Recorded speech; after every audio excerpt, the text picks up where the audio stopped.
Antônio, vamos lá. A gente está conversando aqui com a deputada Dandara, lá do PT de Minas Gerais, e com a Helenira, antes de você entrar, e elas um pouco fazendo um balanço dessa política pragmática de realpolitik do governo Lula no Congresso, e questionando muito. Dandara dizendo, os caras são base do governo e cada semana, cada votação tem que negociar, tem que entregar alguma perna, não está funcionando. Essa negociação, como ela falou, just in time, não está funcionando. Então, esse é um ingrediente para a tua análise. Outro saíram 2 pesquisas agora no fechamento do ano, acabaram de sair, em relação ao governo Lula, e eu tenho certeza que isso vai informar a sua avaliação do governo. Pesquisa da Quest acabou de sair, a última rodada, ela praticamente parada, ou seja, a aprovação do trabalho de Lula. Começou o ano em 56, termina em 54, né? Em agosto, subido a 60 na avaliação da Quest, há alguns questionamentos técnicos em relação a esses 60, talvez um pouco excessivo, mas as últimas 2 rodadas, outubro e dezembro, a aprovação de Lula em 54, a desaprovação é que veio subindo ao longo do ano, partiu de 28, depois foi para abril e para 42 em abril e termina em 43. Mas aqui, isso aqui muito parecido com o Datafolha, quem votou em Lula, 90% aprova o trabalho do Lula. Quem votou em Bolsonaro, 83% desaprova. Está aí a polarização. A avaliação do governo Lula termina com 36% de avaliação ótimo, bom, 32% de regular e, mais uma vez, um crescimento da avaliação negativa que termina em 29%, ruim e péssimo. É isso, acho que esse é o cenário da avaliação da Quest, e saiu também uma pesquisa do Poder 360 essa madrugada, né? Tem semelhanças, mas mais negativa para a avaliação para o governo Lula, a avaliação do trabalho de Lula, essa queda está mais acentuada, sai de 43% de ótimo e bom para 32% agora, e o ruim e péssimo saiu de 35% e está se mantém nos 35% no final do ano. Há uma distribuição regional, né? A avaliação negativa de Lula se concentra no Sul e Centro-Oeste, Nordeste, avaliação positiva, destacada, e o Sudeste, né, que teve uma queda grande, né, de 43% de ótimo e bom para 28%, ruim e péssimo na mesma faixa dos 33%, o Sudeste, meio esse retrato do um terço do Brasil, né? Um terço ótimo bom, um terço regular, um terço ruim péssimo, e a distribuição por sexo, né? Lula a desaprovação de Lula entre homens é 38%, a 30% de aprovação, ótimo bom. Entre as mulheres, cenário invertido, 34% de ótimo bom, 31% de ruim péssimo. Te entrego essas informações aí para você fazer um balanço de primeiro ano para nós. Bom dia, Mauro, bom dia, Ana, bom dia, Rebeca. É um prazer participar com vocês, dialogar com o público aqui da Fórum Café. Vamos tentar, né, entender aqui o governo Lula e principalmente o que fazer no ano que vem. Ano eleitoral, ano que pode ser decisivo para o encaminhamento do governo Lula, né?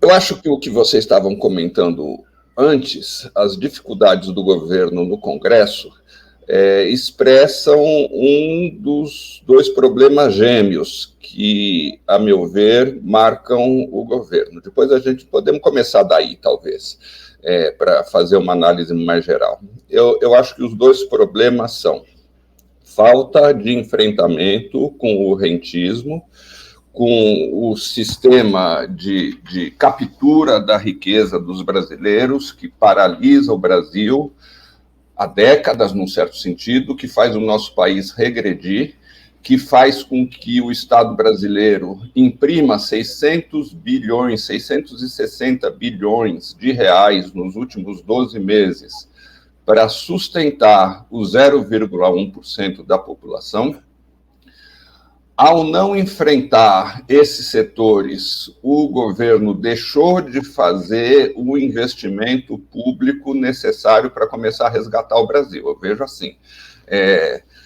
há pontos positivos no governo, há principalmente uma mudança de agenda, nós não somos sobressaltados, é péssimo que o Milei tenha ganhado na Argentina, mas a vitória do Milei nos faz recordar o que nós vivíamos no Brasil no ano passado. É um sobressalto atrás do outro, é uma agenda extremamente regressiva, é uma postura totalmente agressiva.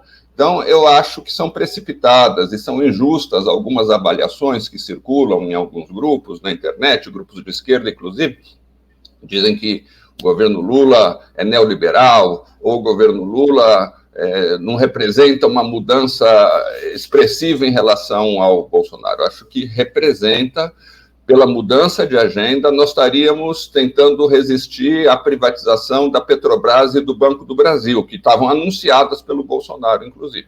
E há alguns avanços pequenos, o avanço de um aumento mínimo no salário mínimo, a mudança na tabela do imposto de renda, a consolidação melhorada da Bolsa Família, mas são coisas muito pequenas diante da situação de um país muito regredido por 4 décadas de desindustrialização, de reprimarização, de piora nas redes de infraestrutura, de perda do trem da história das novas tecnologias. Nós precisamos ver que nós estamos numa situação de emergência e para começar a resgatar o país é necessário uma política muito forte, um impulso muito forte de investimentos públicos na saúde. A classe média precisa saber que o SUS pode substituir o plano de saúde, a escola pública tem que começar a ser a escola de qualidade. É preciso garantir o saneamento, a universalização do saneamento básico pelas empresas públicas, é preciso fazer a transição energética.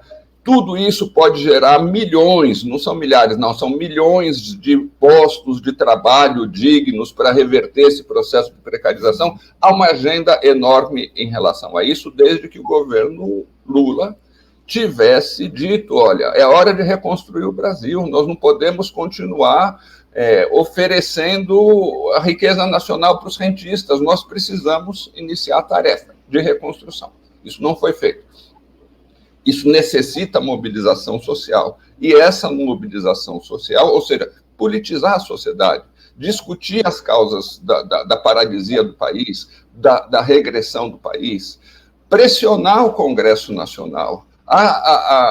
Num certo sentido, o Bolsonaro fazia muito bem isso, criar fatos novos, mobilizar a sociedade, dialogar com a sociedade, provocar a mobilização social, fazer o que a gente chama de tensionamento das instituições. Nós não queremos ruptura com as instituições, mas essas instituições são extremamente conservadoras, elas têm que viver sobre tensão permanente da mobilização popular. O governo Lula não está fazendo, não cabe só ao governo Lula, mas o governo Lula poderia ter desempenhado um papel muito grande nisso. Então, não enfrentou os rentistas e não lançou um processo de investimentos públicos para resgatar o Brasil e não mobilizou a população, você chega no final do primeiro ano com um governo cansado, com um governo refém do Congresso Nacional. Um governo que vai precisar dar uma virada em algum momento. Esse momento tem que chegar rápido, porque a tendência natural, as duas pesquisas mostram mais ou menos isso. A tendência natural é um declínio lento, mas persistente da popularidade do governo. E não é só a popularidade, mas é a capacidade de criar agenda, a capacidade de impulsionar a conjuntura, né? Então, acho que é um pouco o balanço. Mudou a agenda, houve pequenos avanços, mas o Lula de hoje parece muito distante do Lula que se dirigiu à multidão na Avenida Paulista no dia em que ganhou as eleições, ou do Lula que falou em reconstruir o Brasil em novas bases, com igualdade, naqueles célebres discursos diante da comissão de transição, ou do Lula que subiu a rampa do Palácio com o cacique Raoni. Isso é nítido, né? Um outro elemento, o mar não está para peixe, o mar internacional não está para peixe. Nós vivemos uma situação muito paradoxal, que é uma crise do capitalismo, desde 2008, esse aumento da desigualdade, não só aumento das desigualdades, mas as economias não conseguem recuperar o impulso, e isso, nos últimos anos, e aceleradamente, cada vez mais aceleradamente, tem resultado num declínio, digamos assim, do centro, do antigo centro político, no declínio, inclusive, da democracia liberal. Esse sistema que, pelo menos desde a Segunda Guerra, no Ocidente, prevalecia, conseguia estabelecer um certo equilíbrio, um equilíbrio conservador, mas um equilíbrio com certa negociação, esse sistema está em crise, está em colapso no Ocidente, principalmente na Europa e na América Latina. Como ainda não surgiu uma resposta de esquerda à altura, depois a gente vai ver aí, tem algumas exceções. Mas quem está se aproveitando dessa crise da democracia neoliberal é o fascismo. A gente tem aqui do nosso lado a Argentina, mas também no Chile. No Chile nós estamos comemorando essa semana a manutenção da Constituição do PT, porque o risco é uma Constituição mais atrasada, né? No Peru, na Colômbia, na Bolívia, em todos esses países há ameaça de extrema-direita. Na Europa nem se fala, né? Tem o caso da Itália, tem o caso da Holanda, já governadas pela extrema-direita, a Finlândia está no governo a extrema-direita está no governo da Finlândia, a extrema-direita é parte da coalizão no governo da Suécia, é possível que a extrema-direita pressione agora em Portugal, na Espanha ela teve a ponto de ganhar as eleições, na França Marine Le Pen avança nas pesquisas também, então é uma situação muito complicada. Eu acho que isso não faz parte da conjuntura brasileira, mas a gente precisa começar a enxergar que, diante da crise do capitalismo, diante da crise da democracia neoliberal, falta um horizonte político de esquerda. É preciso construir rapidamente um horizonte político de esquerda, é preciso atualizar os programas. A sociedade capitalista mudou tremendamente, a forma de produção das riquezas mudou, a velha classe operária não existe mais, o trabalho está fragmentado, o que não significa que o trabalho seja impotente, é preciso encontrar novas formas de organizar o trabalho. Surgiu as formas de socialização que que a fragmentação do trabalho provoca. Essas formas de socialização são distintas, surge um individualismo, surge uma noção do salve-se quem puder, surge uma tendência de desumanização das relações sociais, também é preciso encontrar resposta para isso, né? Então, o mar não está para peixe, e nós temos que... Essa popularidade do Lula, seria interessante, inclusive, comparar, por exemplo, com a popularidade do Bolsonaro, depois de um ano do governo. Eu tenho a impressão, não sei se vocês têm como levantar os dados, que era bem menor, mas com a popularidade do Alberto Fernandes, por exemplo, na Argentina, certamente é maior. A falta de um horizonte político de mais longo prazo, enquanto a ultradireita tem um horizonte político muito nítido, está muito mobilizado em torno dele, é um problema gravíssimo, é um problema que a gente tem pouco tempo para sanar. Então... Antônio, bom, o Antônio é um dos mais refinados analistas políticos, ele tem, como dá para ter, uma capacidade... Obrigado pela sua gentileza. De articulação entre as questões econômicas, políticas, nacionais e internacionais, é sempre uma aula estar com ele aqui. Ana vai sair, porque ela vai já se preparar ali para o Fórum Global. O Antônio trouxe uma questão que eu sei que nos é e que te é muito cara, que é esse paralelo Brasil-Argentina. Olha aqui que interessante e como a extrema-direita está na mesma batida. Isso aqui é o post do MBL, golaço. O governo Milei anuncia que cortará benefícios de quem participar de bloqueios de rua em protestos. Ou seja, a extrema-direita brasileira comemorando esse cenário, esse aprofundamento, essa dinâmica fascista que vai se estabelecendo ali na Argentina. Há um tempo atrás, a gente diria que isso aí é uma fake news, né? Porque o MBL, que nasceu justamente fazendo os protestos, justamente ali no junho de 2013, de onde eles surgem, né? Bom, é isso. Eu queria parabenizar o Antônio Martins pela análise. Infelizmente, eu vou ter que sair. A gente vai lá para o Fórum Global agora. Vamos falar sobre o processo chileno, que também é um processo muito complexo da Constituição chilena, que persiste, né, o fantasma da Constituição pinochetista, uma situação bastante complicada. Me despeço de vocês e amanhã estamos aqui de volta, viu, Rebeca, Mauro e toda a nossa comunidade. Valeu, Ana. Até amanhã.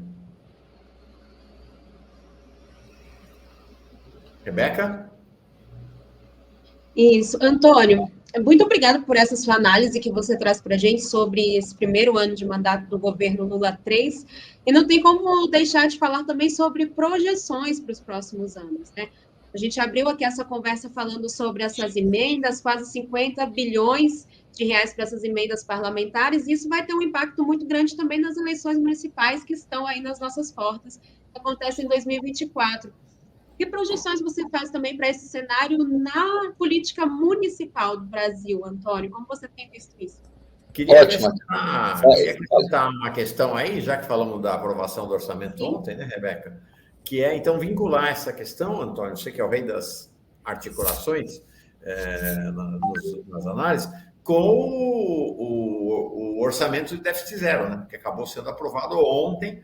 Eu sinto um clima de enorme preocupação com o impacto que terá sobre a economia esta aprovação do orçamento zero. Né? A economia termina bombada, vamos dizer assim, esse final de ano, 3,2%, não é nenhum milagre brasileiro, mas é bem melhor do que as projeções iniciais, indicadores lá, a economia brasileira crescendo, subindo no ranking, tudo, mas o cenário para 2024, como é que você vê? Esses 3,2% são muito ilusórios, inclusive, né? Se você for ver, as pessoas estão morando nas ruas ainda, não melhorou muito essa situação, os empregos oferecidos pela economia são de baixíssimo nível, a desindustrialização não foi freada, boa parte desse crescimento é do agronegócio, que não gera trabalho, e que devasta a natureza, né? Eu acho, Mauro, que são tantas questões tão importantes que vocês colocam. O orçamento de déficit zero faz parte desse déficit do Lula de não enfrentar o rentismo. Como é que o Estado poderia enfrentar o rentismo? O Estado poderia enfrentar o rentismo destinando a sua capacidade de criar moeda. O Estado cria moeda, é preciso explicar isso para as pessoas. O dinheiro, os 660 bilhões que foram pagos nos últimos 12 meses e que continuam sendo pagos com pouquíssima alteração aos rentistas, as pessoas que têm dinheiro aplicado nas grandes aplicações financeiras, basicamente os mais ricos e uma pequena parte da classe média, mas o grosso desse dinheiro é dos muito ricos, dos muito milionários. O Estado paga 660 bilhões de reais por ano para essa gente. Dá 10 Bolsas Famílias, mais ou menos. Esse dinheiro não vem do orçamento. Esse dinheiro é criado pelo Banco Central. Esse dinheiro precisa ser criado para a saúde, precisa ser criado para a educação, precisa ser criado para o saneamento básico, precisa ser criado para a geração de empregos. O Estado tem capacidade técnica de fazer isso, precisa ter capacidade política. Ele precisa enfrentar as resistências no Congresso Nacional para isso, mas ele tem instrumentos.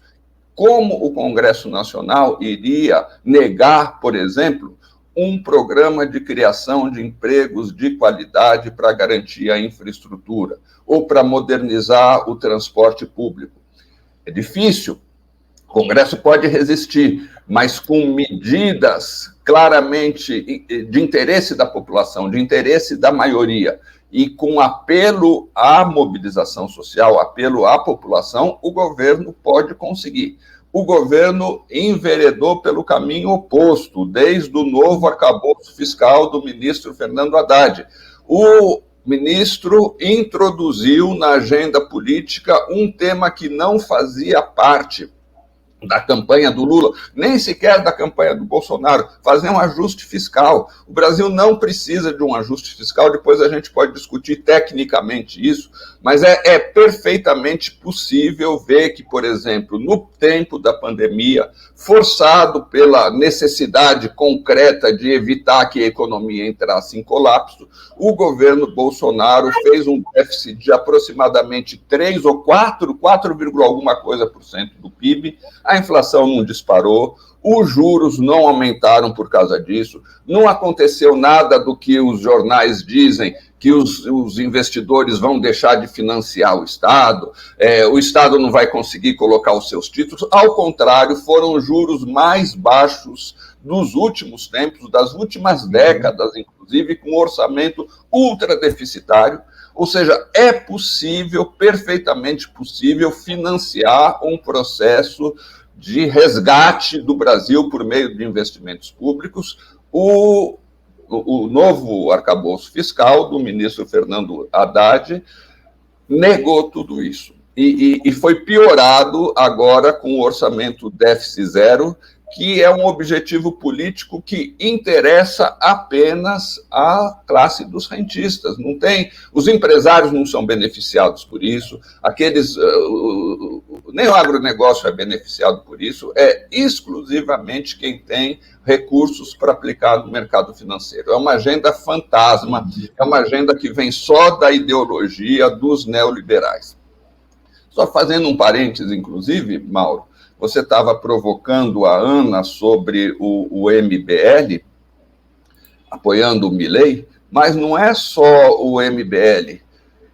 O jornal O Globo fez um editorial apoiando essas mesmas medidas, não o corte, o bloqueio dos benefícios sociais, mas a disparada da inflação, a liberação de todos os preços, o ataque, o hiperdesvalorização do peso, etc. As medidas, o conjunto das medidas. E, mais interessante, o FMI, poucas horas depois do anúncio das medidas catastróficas por parte do governo Milei, o FMI, a diretora-gerente do FMI, tuitou elogiando essas medidas, sabendo que é um cara de extrema-direita, sabendo o significado político dele. Então, num certo sentido, voltando ao ponto anterior, então, é uma situação internacional em que a crise do capitalismo vai estimulando tendências de ultradireita, falta uma resposta da esquerda e nós precisamos encontrá-la rápida. Quem sabe no Brasil, quem sabe o Brasil dá uma contribuição para isso. Um terceiro elemento aqui. Não existe saída no momento atual para nós que não passe pelo fortalecimento do governo Lula. Esse governo é cheio de contradições, é cheio de hesitações, é cheio de alianças que a gente não gostaria de ter, é cheio de hesitações, inclusive, dentro dos partidos que compõem o governo. Mas no cenário atual, não existe, o cenário é tão polarizado que não existe a possibilidade, hoje, pode ser diferente daqui a 6 meses, de uma alternativa à esquerda do governo Lula, que vá mais adiante. Eu acho que as eleições, Rebeca, você falou uma coisa muito importante, eu vejo as eleições como uma das saídas, daqui a pouco falo mais nisso. Mas, por exemplo, nas eleições, os candidatos que podem representar uma saída, o caso mais típico é o Boulos, mas existem outros em outras cidades, que podem representar um passo adiante do que significa hoje a aliança do Lula, o ministério do Lula, as contradições do Lula e os limites do Lula. Boulos pode claramente significar isso, mas Boulos não tem nenhuma chance de ganhar se a popularidade do Lula despencar. Numa situação polarizada como está, Boulos tem que ser mais do que o Lula, mas Boulos tem que ser muito Lula também.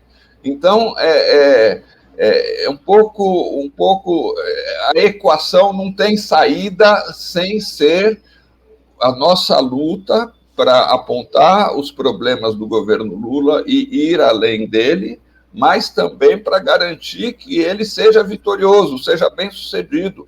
A derrota do Lula vai ser a nossa derrota. A derrota do Lula não vai ser a derrota simplesmente do PT ou do lulismo, vai ser a derrota de toda a esquerda e uma derrota gravíssima. Aí o pessoal já está me dando mote. É a mobilização social. Nós não podemos, num governo com tanta contradição, com tantos limites, nós não podemos, nós poderíamos, seria possível, se o Lula, como o Gustavo Petro tem feito isso na Argentina, por exemplo, lançasse um processo de mobilização social. Lula tem mais condições do que o Gustavo Petro de fazer isso, pela história dele, pela trajetória, pelo tudo que ele representa. Mas ele não está disposto a fazer isso, pelo menos por enquanto. E nós não podemos ficar dependendo apenas da decisão do Lula, da vontade do Lula, da atitude do Lula. É preciso que os movimentos sociais também exerçam a pressão sobre o governo. E nós estamos tendo uma dificuldade em relação a isso. É uma dificuldade que a gente pode analisar depois também. Tem a ver com a história do que foram os movimentos sociais brasileiros nas últimas décadas, o papel muito grande do PT, papel muito grande do lulismo, papel muito grande do sindicalismo, que hoje está praticamente paralisado, está sem forças, está exausto e não consegue mais liderar nada, um certo envelhecimento da geração, das gerações que vieram nesse processo de ascenso dos movimentos sociais, que começa lá em 74, que levou à Constituição, que levou às eleições do Lula, que levou a um processo muito vibrante de mobilizações sociais na década que levou ao Fórum Social Mundial, na virada do século, por exemplo, a gente tinha um processo muito vibrante de mobilização social. Nós não temos mais isso. E nós precisamos construir isso de novo. É perfeitamente possível construir. As pessoas estão exaustas. Você veja, é uma coisa impressionante. Isso foi construído, por exemplo, pela direita no mundo todo em pouquíssimo tempo. Outro dia eu estava participando de um outro debate. Todas essas forças que ameaçam tomar o poder na América Latina e na Europa. Essas forças de extrema-direita, elas não eram nada, elas eram zero, ou elas não existiam, esses partidos, quando começou essa crise do capitalismo em 2008. Então, num período histórico muito curto, não tem 20 anos, tem 15 anos do começo da crise, mas esse processo foi se acelerando e esses setores foram capazes de dar uma resposta, que é uma resposta fascista, desumanizadora, de apartheid social, de violência, de brutalidade, mas que, diante da desigualdade, diante de uma democracia que não representa mais as pessoas, não faz as pessoas se sentirem representadas, não faz as pessoas se sentirem capazes de, por meio dos instrumentos democráticos, transformar a sociedade, aí a resposta da brutalidade é uma alternativa. O cara fala, olha, vou me ligar ao chefe mais próximo. Aí, quem sabe um personagem forte, e ainda mais com um discurso que eles fazem, que é um discurso completamente falso, mas é um discurso atraente, é um discurso do antissistema, a possibilidade, o risco dessas correntes crescerem é muito grande. Como é que a gente mobiliza? Eu acho que a gente tem que encontrar algumas alavancas, né? Eu acho que a eleição municipal, Rebeca, é uma delas, porque Boulos, por exemplo, falando aqui em São Paulo, talvez o mesmo possa se aplicar, embora ele parta de uma força menor, o Tarcísio, no Rio de Janeiro, e outros candidatos pelo país. Eu acho que esses candidatos, desde a sua campanha, eles têm que ser o anti-Milei, sabe? Eles têm que, o anti-Milei não para ser contra o Milei, mas tem que apresentar um projeto que seja o oposto, é o projeto do cuidado, é o projeto do comum, é o projeto das cidades para todos, é o projeto das cidades sem cercas, é o projeto de fortalecimento dos serviços públicos. As prefeituras, ao contrário do Estado Nacional, elas não têm condições de imprimir dinheiro, de gerar dinheiro, mas elas têm recursos. Então, eu imagino assim, o Boulos deve anunciar que, sugestão, não sei se ele vai fazer isso, por exemplo, criar experiências pilotos. Vamos escolher uma região de São Paulo em que o SUS vai responder prontamente às consultas, aos exames. O SUS vai funcionar muito melhor do que os planos de saúde, que já estão, não é tão difícil, porque os planos de saúde estão em crise, estão oferecendo um péssimo serviço. A gente tem que mostrar que o público, a saída está pelo público. O sistema, a tecnologia permitiu uma geração de riquezas gigantesca hoje. Essa riqueza tem que ser apropriada pelo coletivo, pelas sociedades. Não dá mais para apropriar por meio do trabalho, porque o trabalho está totalmente fragmentado, mas pelo comum, pelo público dá. Por uma saúde de excelência, por uma educação de excelência, por uma desprivatização em todas as nossas cidades, tem havido uma privatização completa da vida. Em São Paulo, o serviço funerário foi privatizado. É caríssimo você enterrar ou cremar uma pessoa. Você, para obter um serviço gratuito, você que sofreu a perda de um familiar, tem que sair correndo atrás de um atestado de pobreza. É uma coisa deprimente, é uma coisa desumana. Os parques estão privatizados, o Pacaembu está privatizado, o Ibirapuera está privatizado. A gente cansou de ter shows no Ibirapuera com grandes artistas gratuitos. Hoje, um dia, um show no Ibirapuera custa centenas de reais.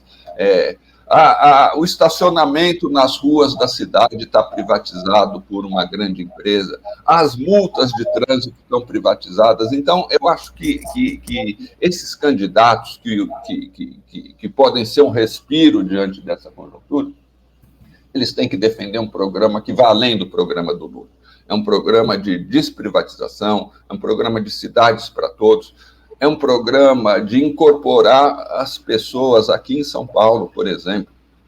Vamos criar centros de trabalho para ocupar essas pessoas que estão morando nas ruas. É uma vergonha para a cidade, uma cidade com tantas pessoas morando nas ruas. Essas pessoas têm que ter uma oportunidade de refazer a sua vida. A prefeitura tem...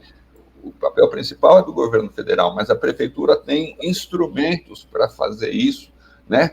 Tantas atividades, por exemplo, nas periferias, garantir condições mínimas de urbanização, de limpeza de córregos, de arruamento, de tirar o mato dos parques. A prefeitura tem condições de fazer isso. Então, eu acho que esse é uma dos escapes. Depois, eu tenho mais dois aqui, mas eu falo com vocês. A gente vai ter que encerrar hoje, Antônio, porque já são 9h17, vai começar o Fórum Global, mas olha, hoje é um dia especial aqui, de análises muito aprofundadas, a deputada Dandara, a Helenira e o Antônio também. Desde já, Antônio, eu queria marcar contigo também. Você precisa voltar mais, realmente é muito impressionante. Acho que a gente podia combinar já logo no começo do ano uma vinda tua aqui para traçar esse cenário, né, a quente de 2024. Não acha, Rebeca? Com certeza. Faço votos, Antônio. Seu retorno. Estamos juntos. É um prazer falar com vocês, muito estimulante. Nossa, acho que precisamos muito de conversa. Precisamos mesmo. Bom Natal para ti. Bom Natal. Obrigado, bom Natal 2024 de luta, como falaram as outras convidadas. Vamos precisar muito. Vamos precisar. Isso aí, boa festa.